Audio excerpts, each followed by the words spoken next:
Hi guys, welcome back to my channel. So today's video is going to be another mental health check-in slash update, and it's also going to be me talking to you guys about something that maybe you can relate to as far as like losing your identity, but we'll get into that in a minute. So I've had a lot of requests for these videos and update. I haven't done one in a while. I try to do one whenever, I don't know, I've had like enough time to really think about my mental health, and like, you know, life goes by so fast, and some days you have great days and some days you have really bad days. And so, sorry, I'm looking at Quavo, he's like coming into the room. Quavo, come here.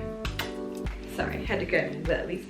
But some days you have great days and some days you have like not so good days. And so it's kind of, I don't know, it's doing these mental health updates, it's like life goes by so quickly. And sometimes I just forget that I like went through a really bad period and like didn't talk about it, but I'm so focused on getting through that bad period. So anyways, here we are. It's been about, I don't know, it's been kind of a while since I had my last panic attack or anxiety attack. I was doing really well. Again, having like my down days, not really feeling like nothing's wrong, you're just not really feeling like, you're just not really feeling it. And those are pretty normal to me.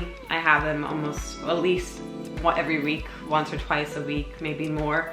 But those aren't really anything that I like sit back and I'm like, oh, I wonder why that was. But a while, 3 weeks ago, a month ago almost, we went to Italy for Aisha's birthday. There was 11 girls, 11 of us. We were together the whole entire trip. Everything went great. Like, there was no issues. Everyone had a fantastic time. But there was just always a lot going on with 11 girls in Italy having the best time of our life. I was actually surprised at how well I was doing. It was maybe like day 4 or 5. We were there for 7 days. And I was really surprised at how well I was doing. There was all these things going on. We barely got any sleep. There was just like energy and everything like all the time. And I was like, wow, I'm doing really well. And then we got down to like night number 4 or 5 and I just couldn't take it. All of us were hanging out in the villa. We were staying in a villa. We were hanging out in the dining room, listening to music, you know, having a great time, singing, dancing. And I just was like, I couldn't breathe. Like, I literally couldn't breathe. Like, I started crying. Like, I had to go sit in the room because I just couldn't do it. And there was nothing wrong. There's absolutely nothing wrong. For a minute there, I was like with them, like, woo, yeah. And then it just hit me. Like, I just was sitting there like, I don't want to be here. I can't breathe. I'm gonna cry, like all this stuff. And so I just excused myself. I went up to the room and I like sat there, and I actually like, I put on my story that I was having a panic attack. And also having FOMO because I could hear the girls still downstairs having fun and I was upstairs like crying.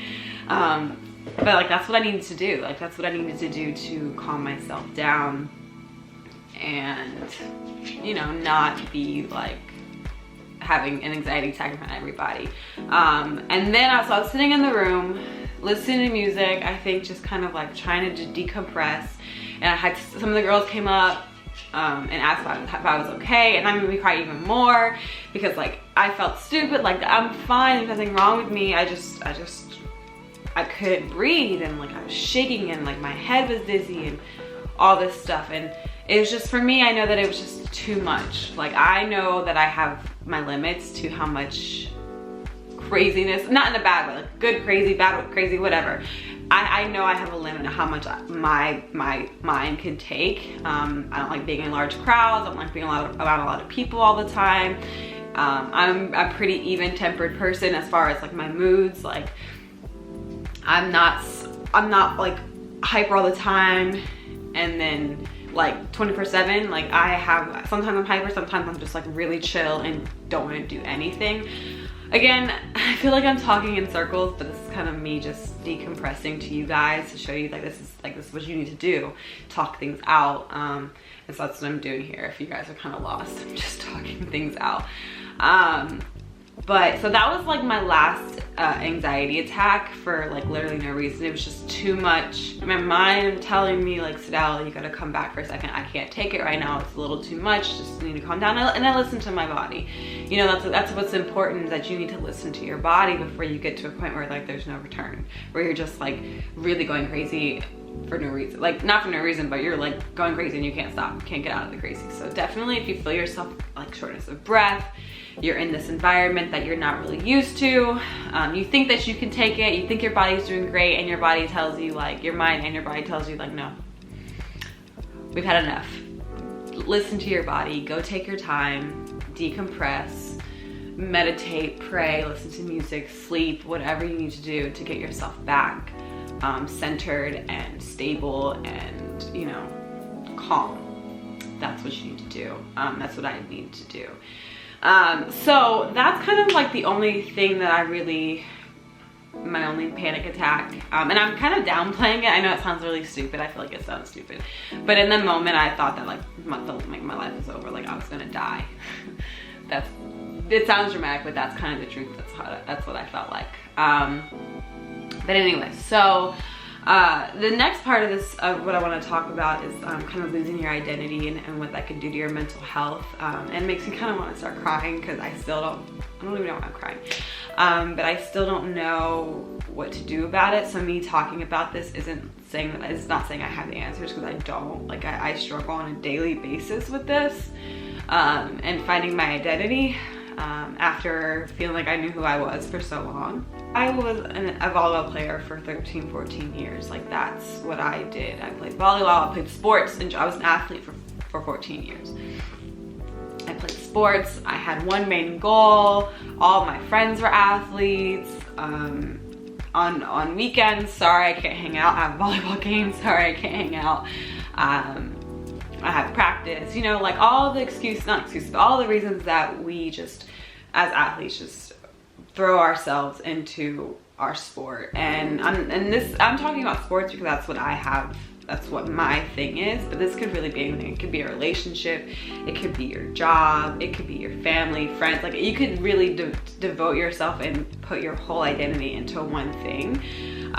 So kind of input what, if you feel the same way, input what that thing is for you while I'm talking about athletics and stuff. Yeah. That was my main goal. My one thing for 14 years was to just get better at volleyball, and in ways like that it became me, and I don't regret it.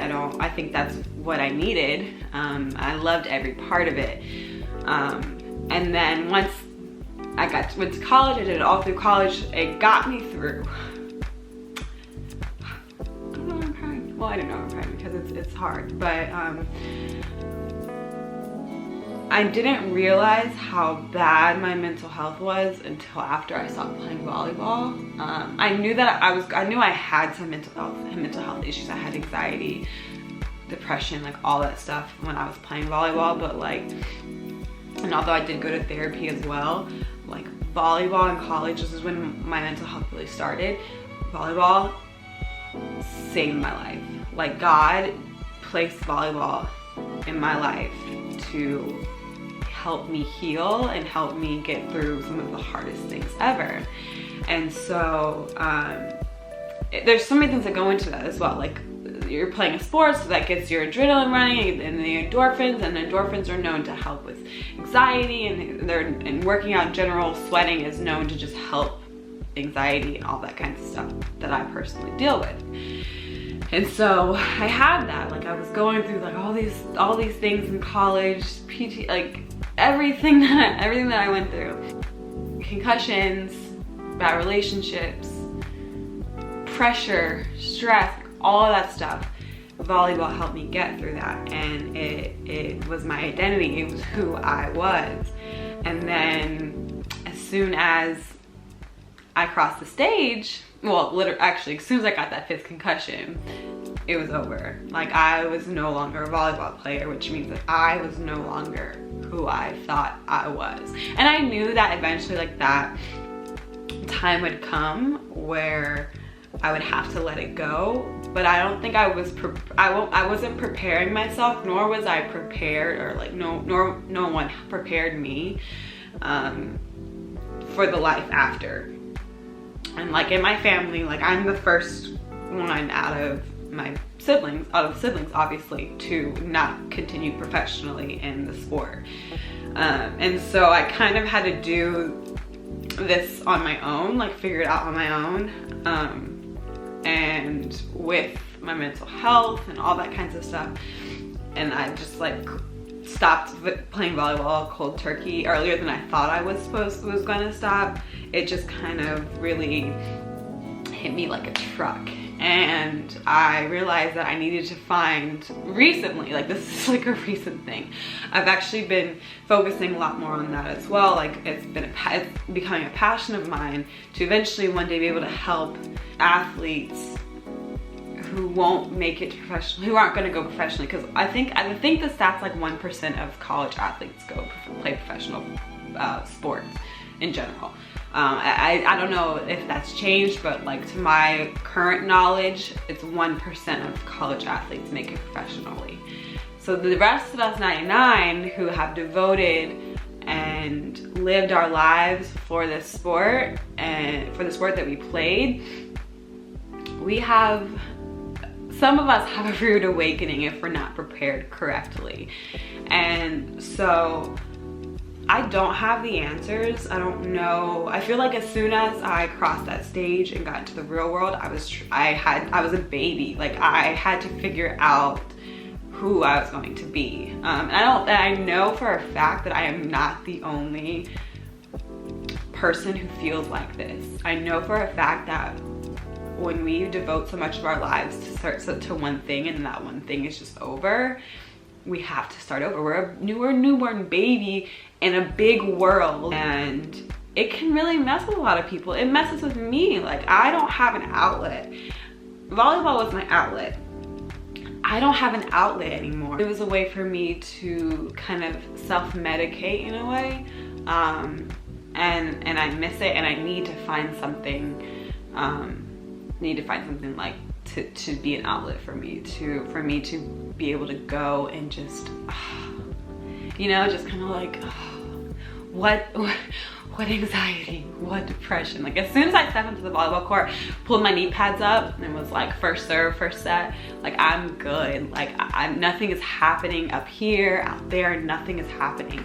But in this new life that I'm living without that, everything is here. I see it all the time, 24/7, and it's overwhelming, but it's also like a good reminder that we need to invest in ourselves.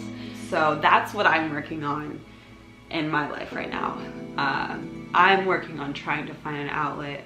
I'm working on trying to find myself, my self-image. And I think that like being open with you guys, like this is my calling, is to be able to like talk about the struggles in my life, because I know that a lot of you who are watching this struggle the same way that I do. So that's what I'm working on. I'm working on finding an outlet, trying to find something that I can devote myself to, like I devoted volleyball. Like I devoted myself to volleyball. That's for me, not for anyone else, but for me. Because it's just a gap that's in my life right now. I'm not complaining either. I feel like these mental health check-ins are like me just complaining about all the wrong things in my life. But no, it's just like, it is what it is. So I want you guys to tell me in the comments below what's something that you're working on for yourself and for your mental health. Because we need to remember that we are worthy of our own love. We are worthy of ourselves and to be loved by ourselves. We're in the age of instant gratification from other people, but we need to cut ourselves some slack. We need to give ourselves time of day to improve ourselves, because we are so important. We can't do anything for anyone else unless we're good. That's what I'm always having to tell myself, to make sure that I'm doing what's good for me, because if I'm not happy, I can't make my husband happy, I can't make my other family members happy, I can't do anything, I can't find success, what I think is success, unless I'm internally happy with myself. And that's a struggle every day. I'm having to really think about that every single day. But that's what we need to do. So I'm telling you that you are worthy of your love. So give yourself some love, hug yourself, tell yourself that you are amazing, but also work to be better every single day. Again, make sure you comment below what you're working on for yourself and for your mental health. I hope you guys enjoyed this video. I like doing these videos. It's like literally being in therapy. I cry to you guys. We talk things out. That's what you're supposed to do, talk out. You have the answers inside of you. Gotta find them. Hope you guys enjoyed this video. Give it a thumbs up if you like it, if you like these mental health check-ins. If you want me to discuss something as far as like mental health, I knew today was self-image. So if you want me to touch on anything else along with my own mental health check-ins, updates, please let me know in the comments as well. So yeah, I hope you guys have a blessed rest of your day, morning, evening, whatever, and I'll see you guys in the next video.